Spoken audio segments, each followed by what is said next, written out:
السلام عليكم.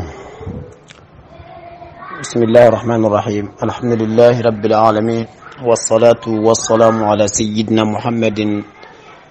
طب القلوب ودوائها وعافية العبدان وشفائها والنور الأبصار والضيائها وعلى آله وصحبه وسلم تسليما كثيرا. آمين. أمي على تنو كبركة داي كنمان كسين الله سبحانه وتعالى بلوكوتي على كراك أنا كسمونا كصحابة وباء ni ote mena kaboye no Touba missiribah city sanfela lamba obela jelen fo dante foli mina kata city mo folo fo mo laba mba obe fo ambe karamogo fo wajuli kela o question bla bagaw ajabi bagaw qur'ana karamogo qasra dalaw fiqhu karamogo hadisa karamogo ambe bela jelen fo kafara biro kon amogo ka mba obe fo ala kira bonna o shirifuni quraishu anga foli be katara obela jelema ni o temena kabo ina mi duwa nyina be bolo ka duwa ke awi amba fo Allah subhanahu wa ta'ala ka yafa nga juguman bela jelema kuma bana fitini aka aywa anga junubu yafa aka liman yaddi amma kan kaliman yaw dafa alaka girjigo foni mo be sitin sanfe ni hamilan ko min bila min tay den koy alaka dendi onuma ya rabbi mun taye aywa ce ko de alaka ce noya oye mun taye muso ko de alaka muso noya oye mun taye papier ko de alaka ga papier ko noya minun taye bara ko de alaka ga bara udlanka nya ya rabbi alaka bara dan noya minun taye ube kaso de alaka bodan nyuman ku ye minun taye bana ko de ka kenya de anuma haminan ko be mamala ni jinso silin konnana ya rabbi Allah subhanahu wa ta'ala kan noya do ambela jile hamuna alaka sababu nyima lati anye gerende be minu ngaddu kono ka furu konnana ya rabbi alaka dusuma do ala ko kambe anga tabagaw no yanga bambagato wi alako hina ko qabra no ka baradali no ya wi minu tay doni nyini ka doni nyumande annuma ya rabbi ni ote menaka bona kunkera famay lefla parce que am famana ka walanda di ko chaya kama boni ote menaka boyno antumbe mauludu aywa sigida folo kibariya wala no e bangini kibariya wi anye o bla o dons mauludu sufe kalamin kela ewa Touba ewa karamaju ka zawiya la anyo la teme bon bi fana kunu fana tile konnana min kalaminun kera yeno anyo lu fana la teme city sanfela la Touba mauludu min kera yeno inshallah ni Touba bela jilen ka jiye o mauludu ina ewa ka je ka ke yiro kelina o de blala o dongo man ambe bela jilen fo e ka lamini chogo nyumanna Touba na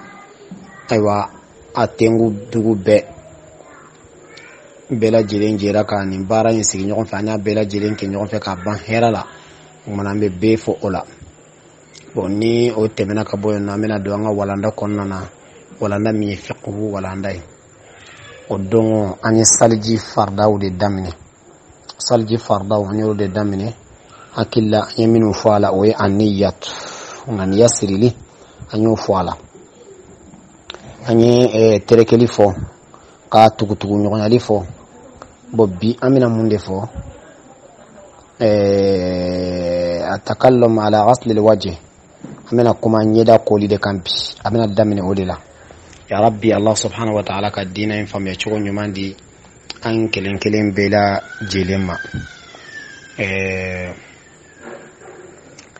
nyeda koli ale salji fardai ale ako atakallum ala ghasl alwajhi wa ma hiya hudud alwajh ako abena kuma nyeda koli de kan jumende nyeda danye haddul wajhi tulan min manabiti sha'r ar-ra's المعتاد الى منتهى الذقن. نعم ako nyeda janya ode kata kongolo shi fale nyorola kongolo shi bi fale yoromna ode nyeda janya kana bla ibombo kolola bombo shi bi fale yoromna walma bombo kolola ya famia ode fle nyeda janya danye kongolo shi fale nyorola wai fale nyorola lada de dode ma minu telube minu na ay olutate ladai min fana kongolo shi falna kana fa bina birinyeda la o fanati ladai lada shi fale nyoro sharia kambe odema ɲɛda koli bi daminɛ o yɔrɔ de la kana bila i bombokolo la bomosi filɛ falen fɛn min sanfɛla la o y'a dan ye fi man la lihiyata lahu ila muntaha al-lihiyati fi man lahu lihiya ako kana bila o yɔrɔ in na bomosi ti mɔgɔ min na ta ye o de ye wa bomosi yɛrɛ bɛ maa min na o ta ye o de ye i n'a fɔ cɛw ni muso an bɛɛ lajɛlen dama ka kan nin kiri in na k'a ta kunkolosi falen yɔrɔ la kana bila i bombokolo la bomosi bɛ falen yɔrɔ min na ayiwa kana bila o yɔrɔ in na bomosi b'i la bomosi t'i la a bɛ bila o kolo in de sanfɛla la o ye ɲɛda janya dan ye o tuma ni mɔgɔ min saliji ta k'a sɔrɔ i m'a kɛ nin kɛcogo in na a tɛ se ka saha dɛ i ka saliji se ka saha f'i k'a ta o yɔrɔ in na kana bila bombokolo de la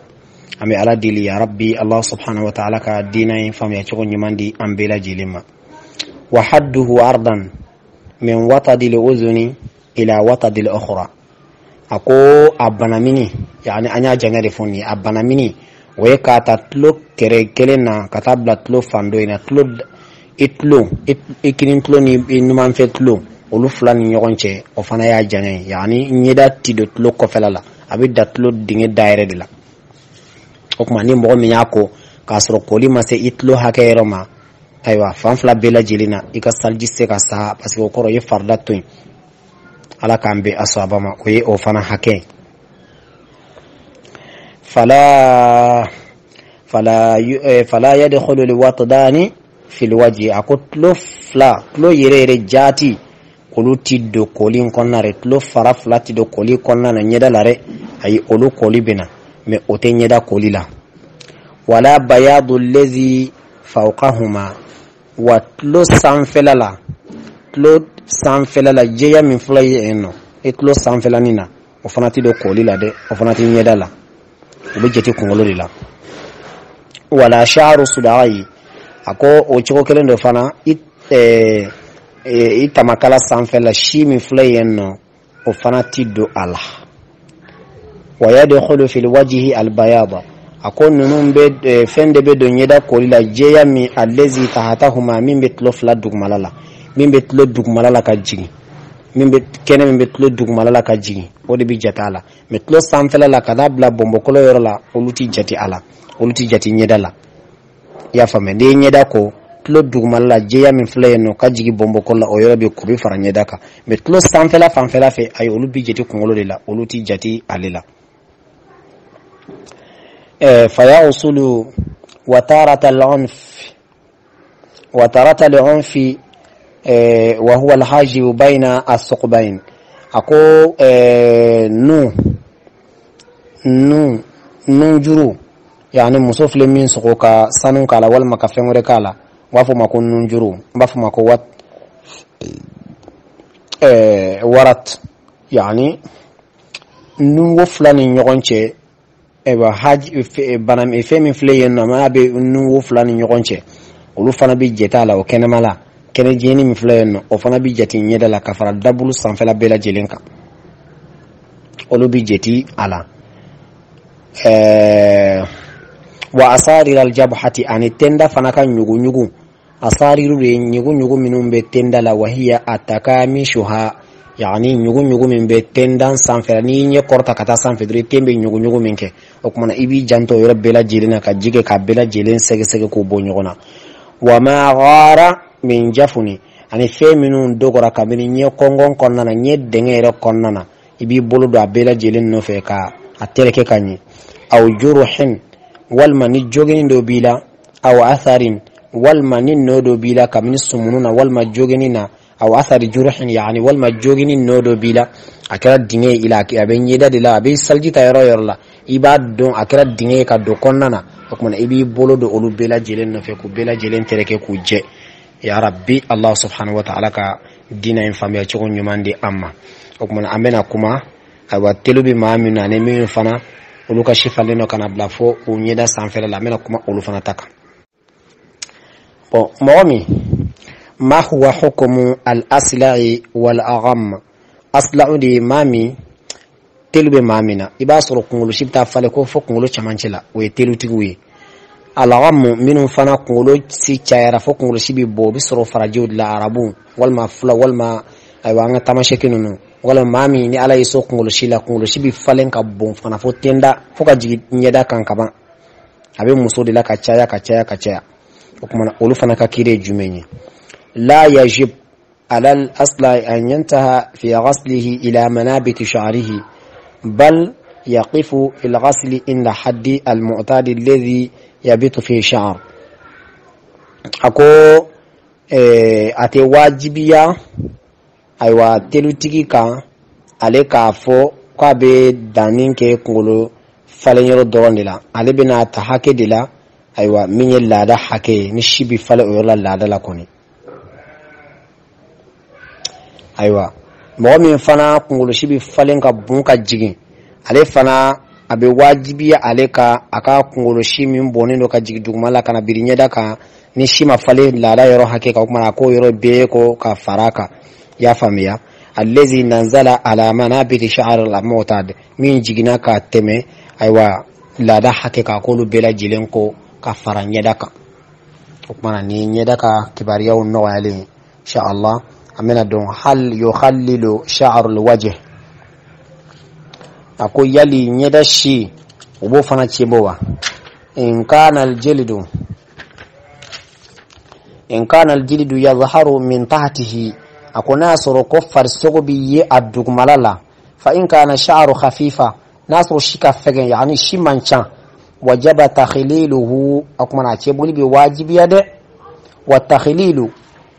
isalu lima'i lilbasharati yani ako takhlilu yere koro jume ode ka jila se ifarsogo yere ma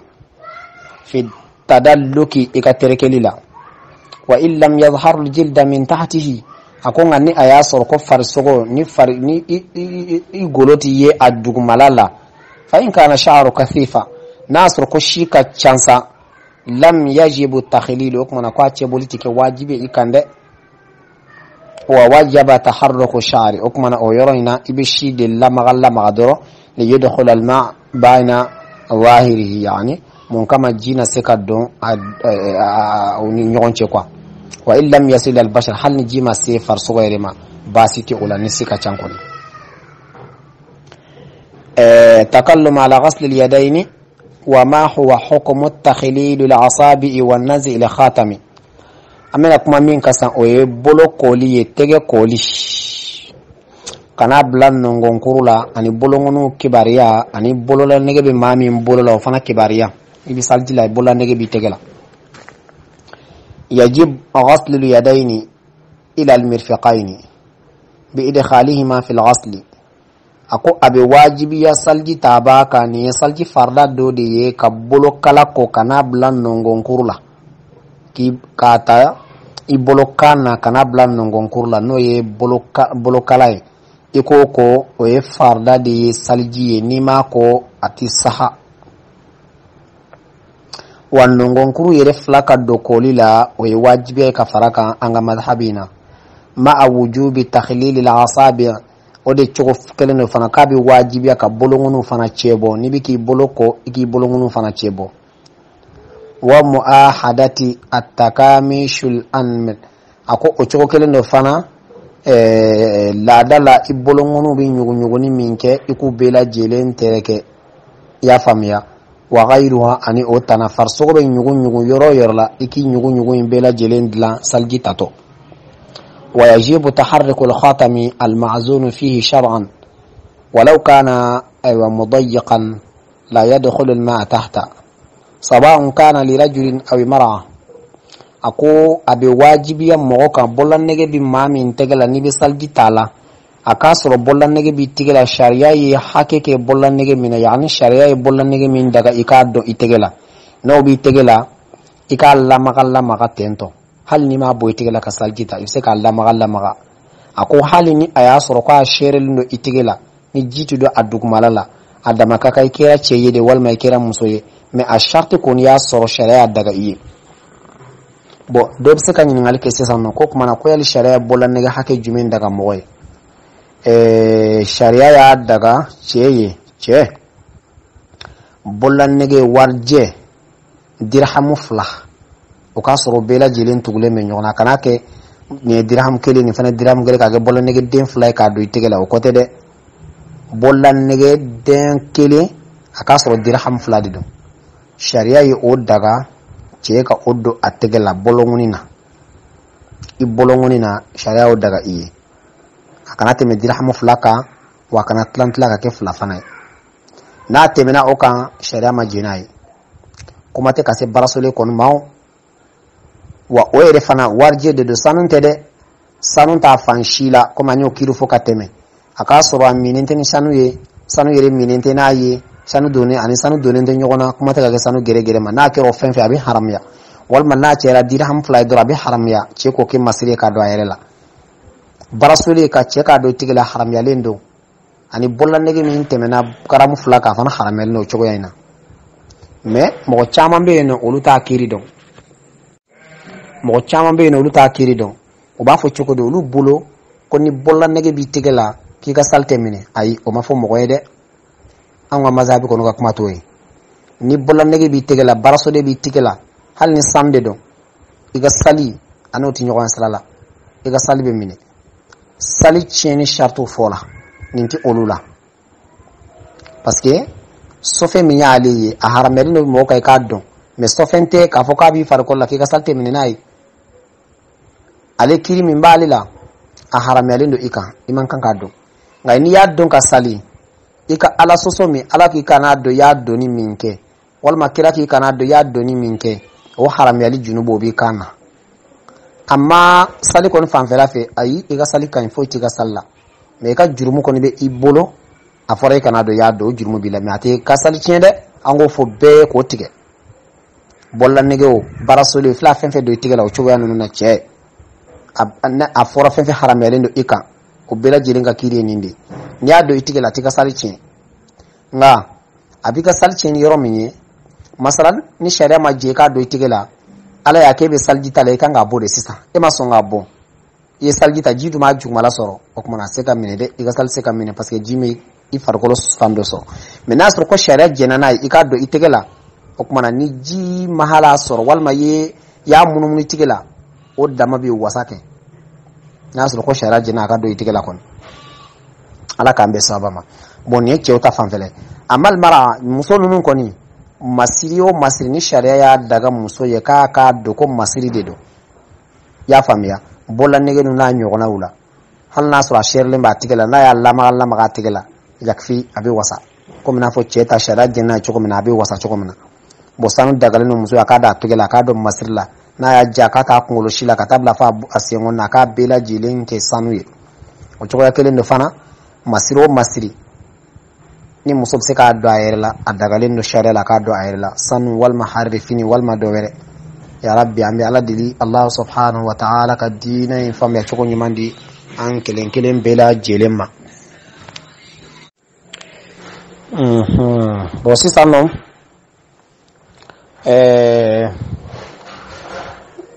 mimbe no sisa amma sharia ma jeni munye ika mundo itegela sharia ma jeni munye ikodo itegela amma idha kana ghayra ma'zunin fihi kadhahabi lirrajuli fala budda min nazi'ihi idha kana dayyqan ako femin ko ni sharia ma jenayi che ka do abolo la ina fo sanu ako kuma na kari ko ni tede kabo ima ibo bo itegela de ibo fosi kabo itegela de har na soro a kornembe itegela iba bo itegela o kuma na kayeroko amma idha kana wasi'a yadkhulu lima tahtahu fayakifi bi tariki o kuma na ni aya soro ko sande da ko ni haramele ndo ikande mais abi itegela a ferlendo yani a sherlem bati itegela ni yalla magalla dro jibido adugma la na yere o kuma na basite wala wala magalla bi wasake kuma nya fo chokomina ibsada salnai atika salchi me haramyalin konde ka haramyalin junubo bi kana akira sanu yo akira barasuli yo akira chogo e chela wal khatamul ma'zun fihi shar'an huwa ma kana min fiddatin wa waznuhu dirhamani fa aqalla na'am ako sharia ye bollan nege min daga cheye akado ategela sharia la o warje dorom pewde o warje fana kake dirhaman dirhamu fula ya famya ni sira warji tugu ma dirhamu fulain kanka be hakimi ma ubafi wal ma min ka dogon dirhamu fulain amanka ka ci okoni okuna mi ala dili ya rabbi Allah subhanahu wa ta'ala ka dina famya ci kun yumandi ambela jelema takallum ala masih ra'si wa ma hiya al-ashiya'u alladhi tadkhulu fi al-masih wa ma huwa hukmu ash-shahri al-madfuri akoni yakulu masailika kuma wi ako achogoya we jumenye chogoya mini jibido ni masahiliye kungolo shila ani muso minun tulukala fenendo yani muso minun bi ukungolo digi olo fanta ke barabi chogoti amse kamin fonna yajib masihu jami'u ras kungolo fambela jele masahiliye wajibi de yesalji taba kelenkelen bela jele ka yeche yo walma ye musoye ka tayar jume min manabiti sha'r al-mu'tad yoromi anko nyada dambe ko yoroide si falenyola ladala wa kungolo fana masahili bidamine o yoro kilempe udila na bidamina tablet to na bidamine nyende la min muqaddami ila nuqlat al-qafaf ila nuqlat al-qafa na'am abidamine tende la folo si falenyola bidamine de la ka salo kata tona ma amasi sha'ru sudagayi hukumana itamakala shi minun bayano ibulu masai ka faraka mimma fawqa al-'azami an-nati yani fi al-wajhi ibe shi minun be tamakala sanfela la ka jiginye da fanfela fa ibulu masai ninga faraka ngoloka ay tulo sanfela la kuna yayira minun ti do nyeda koli oluti do kolla nyeda la hukumana ulubi masai ka faraka ngolo deka metlu dugmala obeko ka faranya nyeda deka ويدخل في مس راس البياض الذي فوق الوطد الأذن يعني anko jeya min betlo sanfela la ko ti ko nyeda fere o jeya kele infana obi masai ka fara kungolo deka kama yajib masihu mastaraha min sha'ri walau tala jiddan okmana ma min fana kungolo shi bonna kata ko fela fina fo muso walma aywa farajo min kungolo shi ka cha okmana kungolo shi bela jele mata hal ni kungolo shi na fi to i sendondola iba bela jele masai ka jigi wajibi da na janya na chugo kungolo shi iba bela jele masai ka jigi wajibi da fana ya famia walaysa ala almasihi sawa'un kana dhakaran aw unsa an yaqudda almadfura ako cheni muso bela jele nda makaka masaiba kelenkelembe ateke ka wajibiye kafo ko ika ikutulu kala fone masala nasro che ya kungolo digi walma muso ya kungolo digi kafo ko oka kungolo shi oka aga kungolo digile fone masahili kama ai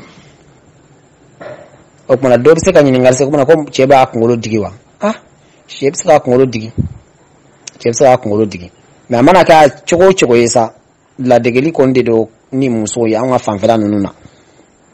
kona yoro minun be ni muso kan lada te kungolo digiliye aywa amse ka fo basto lu tala me anga fanfela nununa muso kan lada de do kuma che korba kani bonyo gon fenya ni muso yo fana haramelendo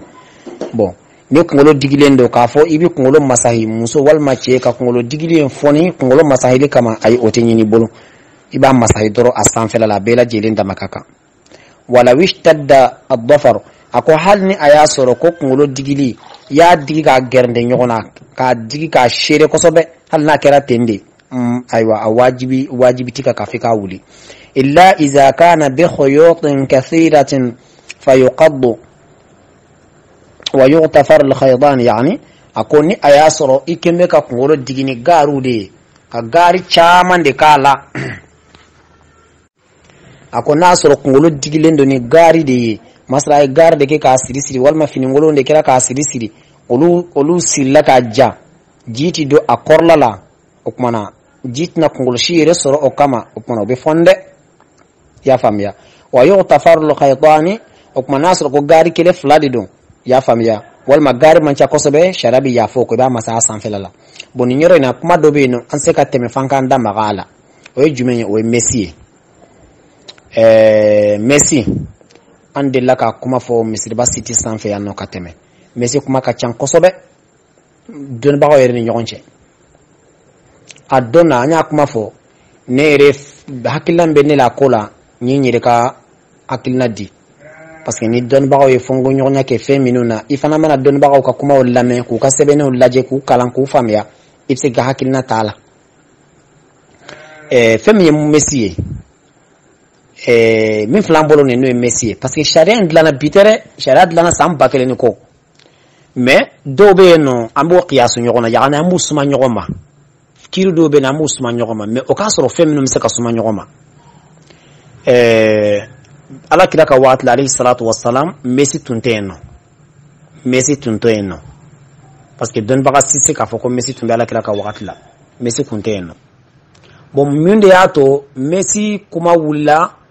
kani ala kila ka kuma do suma nyogona o kuma jumenya ala kila ko la'ana allah alwasila wal musitawsila aw kama qala rasulullah sallallahu alaihi wasallam ala kila ko tugulike baga ani mimba tugala bela jelen dangalendo o donya soro jumende be yano o wakati ya soro arabu muso sebe minunye ni shi chama mbu kungolola ya famia olude kumbu kungolo shi kwafe no ya kwafe wakati mina obata kata fere do fana ba sa minu kungolo shi mancha obatu kungolo shila ala kiraka dangali nana ni nyoronde la waninde haram ya lendo don baka bebe na nineka ninde haram ya lendo bosi sano ala kira ninde haram ya la'ana Allahu alwasila wal mustawsila hukunye kungolo shi gere rede ko kungolo shi gere rede bon akofe meshinana don bawe messi suma nina ku beke keleni ya do ngafo do abete do ya suma na ka bela jelenge keleni bon ni kuma info choko jatimine ala kila ma messi fo ama gari fo ama finingolon fo ama sanu fo ama warje fo ako el wasilu koro de ka fendo tugu fendo la ka fendo tugu fendo la yani ka fendo tugu kungolo shila okera gari de yo okera manani de yo okera meshi de yo okera fengo fensa kuma info choko arab kan yerela odi be ye keneka zahiran odi be ye keneka ni kiba bla keneka nchara kila odi be ye bon okmana munde be laje san doni ba ko kuma de be laje parce que ala kira seka kuma ni choko ya inati ka fu fembe mana tuku ngolo sa haram ya lendo ayi o seka kala kira kan lanyini ay fende do yi abe kuma oka anya fo sisano anga kuwalanda konna ango muso be seka sanun do akungolola abe al nasra ka be shi den kelen be ken sanwe abe dagai haram ya lenta ka haram ya lente bon sanun seka kala chiko dinalo kungolo shima tugu nyokona okuma ni tuguli do de bo am muso walma andi muso walma balma muso fle gari minun ku kungolo shila ya famia bako manani ba siri kungolo shila don ba shima fo haram ya lendo oni kungolo shi tugule men nyokona utu atura la diu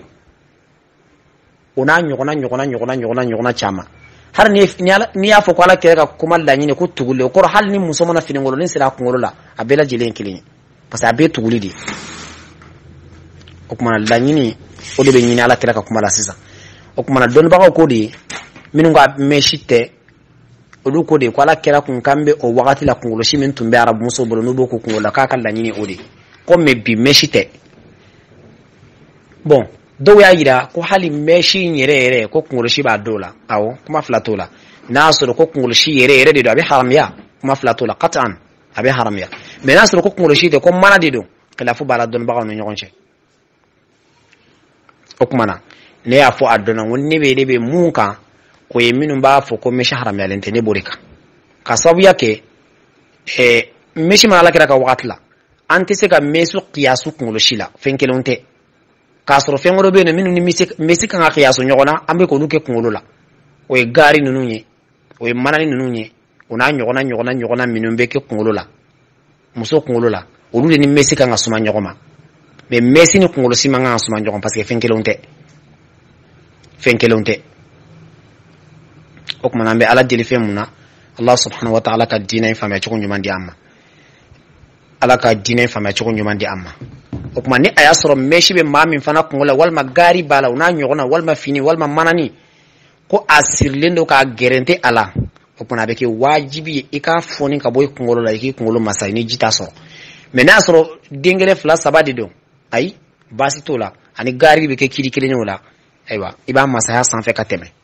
ya rabbi alaka dina infam ya choko nyumandi ambela jelema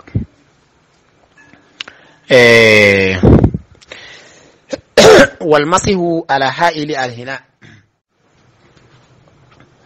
والمسح على هائل كالهناء يعني أني يا شرابي يا ففين فناكو مumbi ina fo jabi chokoya musomana jabi da senna okumana o jabi ni sharabi ya fo fana ko abseka masaile kala men ni nyoron faka wala musoyi anga la da jabi nunu de don ani fen be na fo o chokoya la dala me fen na bi abin noro ifar sogola akoloka giri fen do be se ka do ji ni farcho fen mi abse ka do ji ani far ifar sogoche o kotere o misali be na fo vereni nunu vereni re jati na so fen sanu mande do aharam ya lente men ni aya soro ni aya soro verni ni fen so felendo aharam ya lente men na so fen so felente aharam ya lente me na so verni do fana abse ka do ini salji che okmana sharia bafo ikato isalji nkama walma ni ya do mise ka do ala salji wakati mana simba wuli ka bonna ya famia olu bela jilembe doni nkiri kelen konnana na so verni ba don sena wala ba don bola wala mana lama do ba tukwala ni salji ta wakati sera wala manga janaba ko wakati sera ba wuli ka bonna okmana kasoroka nga salji ta wala manga janaba ko ke nintala ba norala basi fositenna wa fembe o chokoyala abela jilembi tento abela jilembi ni chokoyina okuma ni aya soro ko abeddo ifar sogo ni fenche ati bende ati be takallum ala ghasl rijlaini وما هو حكم التخليل أصابعهما amina kuma sen koli de kan o ye farla laban fana ye sen koli ani sen wonu cheboli yajibu ghasl rijlaini ma idkhal al-ka'bayn fi al-ghasl sen koli wajibi de kafara al-ka'ba kolo fla koli kan kafaraka wa yajibu ta'ahud ma ta'atahuma kal urquban kuma hadisana lo chokomna ako abe wajibiya isen ndugumalala ikako kafara isen dondonka parce que dangali nana ola ala kira bolo ni ma minuntu sen dondonko okmana ibasro dobe ni be saljita sasano ubu sen jo samara kona ubi sen nunko dro abana okmana sen ko fela ubu bolo bo kaso isen jo lembe samara konna ni sen jo samara konna ikanga isen takabo samara konna de ki bolo ke ka sen dondo infana masai parce que masaidi ni bolo e ka bolo boli fen sanfela la o fana wajibi dode o wajibi dode okmana ibi senta ka bo samara konnana ambe nebe mo chamani be salji to baketento ya famia iba so sembe samara konnana obi sen nungu ko dron obe ka jibo stalla ka bombo asanfe orke sen dondo min sigile fle samara konnana ikanga otade ka bo konnana ka bolo ke ka dugmala be masahi ka adugmala be la jilenko me do to kere nu yese nun ko droka ba be jibombo ka drobe samara do kateme bon jibona kande me amatereke fotere linde kake ya famia fotere linde kake okmana uchuga kelendo fana ika bela jilentere ko uchugo yala wa batun ila qadamai ani sendege korna iko bela jile bil ghusl ko bela jilenko wa yundabu takhlilu asabihima okmana sengonu na iku fana bela jelen chebo o kanlendo wa yakunu dalku bil yadi al yusra nibe aywa terekelike abekene numambulu de okono bela jelen da makaka yi ya famia yake ni kinimbulu yake ni mambula bela jelen da makaka bodi yoro infana na ambe femi fo mogoye salji tato fengo fe na norlembi ibolola walma i salji sunfendola ni obika do i sunfen ni salji che ati sahade o jume masalan koli norlembe isena ikako ka bwala iba buli ka bwala di itako koli nsan fere ya famia o choko ya kelendo fana biki nobe isena ya famia iba ko ka bwala di aywa iba so dobe tama dumni jalawna okman ibi sen koli min ke isen dege konna ibi ja ka be tereke ka bala ka be wuli ka bala kuko parce que o mankan ka do jini far sokoche iki hakilto ni bela jilina ika sege segeli ke kosobe isun feuna o kolila ya famia bo salji taba iki chesiri kosobe ika salji la salji ka gelende salji ka gelen kosobe mo kan hakilto femina parce que ci qur'an ayari nan salji kibariya wi bo chesiri do fana abina fo ini alabina nyogon ko be nyogonya ibla do salimina o mana ji salji mbe tawla kake salji nyumai iki chesiri o fe kosobe mana ninde kunya otlo gerjege